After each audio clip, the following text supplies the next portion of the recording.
your question is, how can I be sure I'm channeling from or for the soul's highest? I'm concerned from past experiences that I could steer someone away from their soul work.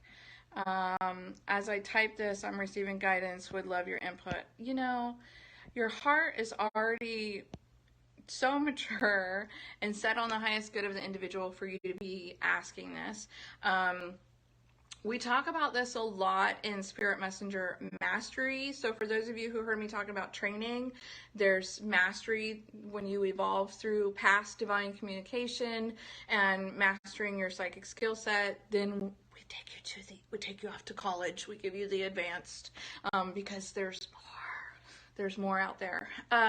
So that's when we start talking about those connection points, and you receive activations for your column of ascension that essentially energetically hooks you up to Creator, Source, God, and locks in, activates, and embodies your higher self. And I literally felt my higher self come in to my body when I had this activation, when I received it from the divine. So, and then you start having very different experiences. So it's a heart intel, it's a higher self activation, and it's a column of ascension to Creator Source. And that's right about where Spirit Messenger training leaves off and Spirit Messenger Mastery begins. Just so you know, that's where the bridge is right there in that experience. So I'd like to tell you where you're at right now. As long as your desire is to serve for the highest good of the individual, you're going to always be leading with heart. And the divine has always told me you can never go wrong if you're leading with heart. But if your desire is to be connecting and you don't have all these connection points streamlined in your column of ascension, you can start picking up frequencies, data, and information from other places, especially if you're a medium. The deceased can also come in. I have a whole module in Spirit Messenger training where we ask the dead essentially to leave the room. You can give permission to special loved ones to hang around, but for the most part, the rule is only when I say so and not right now. And it helps you zone in on your divine support team and become super clear on your clairs. You can open up that door to provide service once you establish clarity and boundaries, so you know for certain when something else is in your energy field. I will say there's like some other tips that I've given out over the years. I would like to strongly advise and suggest that you do not try to tap in to any kind of spiritual work if you have consumed any alcohol. That can actually have you plugging in to lower frequencies, lower timelines, lower dimensions, and that can kind of cause havoc. I do know that there is a community of people out there who like to cast doubt on those of us who do claim to be divine channels and claim to be channeling the divine. I've had them come for me and tell me like, well, how do you know what you're connecting to? And I'm like, I've been doing this for a little bit and I know what the difference feels like, and I don't like do things to really like F around and find out. Like you would know if you were tapping into something that was less than loving by the way your body feels. If you had like an attachment, and I've done a whole live stream, 2-part live stream series with Christine Parker, the replays in this group, how you would know if you had an attachment or what causes like attachments, or you to tap into like lower entities, timelines, frequencies, dimensions, that kind of stuff. But victim mentality is a big signal for me that I have an attachment where my brain's like meh, meh, meh, meh, meh, meh, meh, meh, always fussing, always complaining. I usually don't feel good in my stomach. I usually have a headache. I usually am tired. It's difficult for me to connect. So there's usually like signs and symptoms if if you have a problem, but you have to be a match for a lower vibration in some way.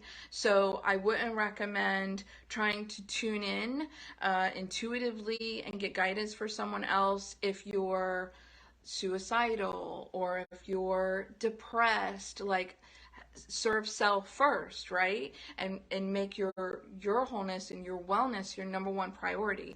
So there are ways that you can like catch a problem being a divine channel when it comes to like entities or other things, but you would really have to be playing in those lower drugs, alcohol. I'll be honest with you, weed is a big issue. The divine has literally showed me it creates holes in the aura, and a lot of it's an attachment paradise. So some people, it's their medicine. I have encouraged them when I've had sessions with them over the years, people who partake on that as a medicine, they really have to don't do spirit work while you're in that state. And they really have to do a lot of cleansing and clearing of their auric field to repair the holes, to fix the bubble so they're not leaking out and susceptible to attachments. I have had attachments before, and I know firsthand what it feels like. I know what I've needed to do to get rid of them, and I also know what causes these kind of problems. I'm also not in the space that like we're of the life and I'm light and I'm never gonna have that problem. You can. I had one glass of prosecco on the River Thames in London, having a high tea with Riley.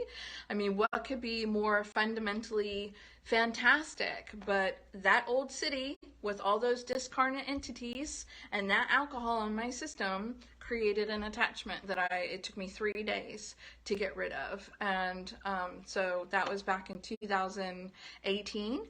And I haven't touched a drop of alcohol since because it just doesn't, it's not in aligned for my system, in alignment for my system at all. It's not worth it for me to have an energetic crash or disconnection with my connection. But I had the headache, the nausea. I think I literally had to take a salt bath from that one because I couldn't just power command it away. I had to do some other things, and I was like, you know what? This just wasn't even fun.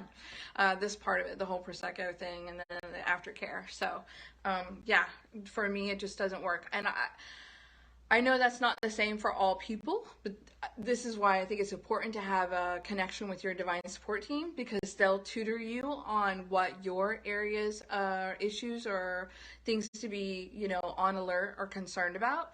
And that way you know what to explore or what to stay away from. I can tell you that sunlight and being outside is a great way to get rid of those kind of problems too, which I thought was just fascinating when the divine taught me that. So normally when we have an attachment, we don't want to go outside, which is very interesting. Cassandra, yes, absolutely. I feel like I have cleared so much from my body and field and life, so I can serve at the highest for soul and source. Beautiful. The other suggestion I would like to offer you, Cassandra, around that is I would like to, while you're in this interim space and you haven't done the divine communication mastery that's in Spirit Messenger training yet, what I used to do back in the day, early days when I first started out, is I kind of closed my eyes and almost imagined that I was calling my clients angels and being like, hey, What information do you have that you'd like for me to share with them today? And specifically that person's angels, because I knew that they were serving their highest good. So I would just like close my eyes, be like, hello, what's the information that you would like for me to share? Um, and that helped me also to feel like I wasn't influencing anything with my own agenda. Thank you so much for checking out this video today. Be sure to like the video, share, subscribe to my channel. And if you really had a wonderful experience on this video, I invite you to share your reflections in the comments section. I love reading those. And if you would like to explore some more of my juicy magic and medicine, please visit my website at newearthmagicschool.com and register for my email list. I've got some things that you're going to love exploring.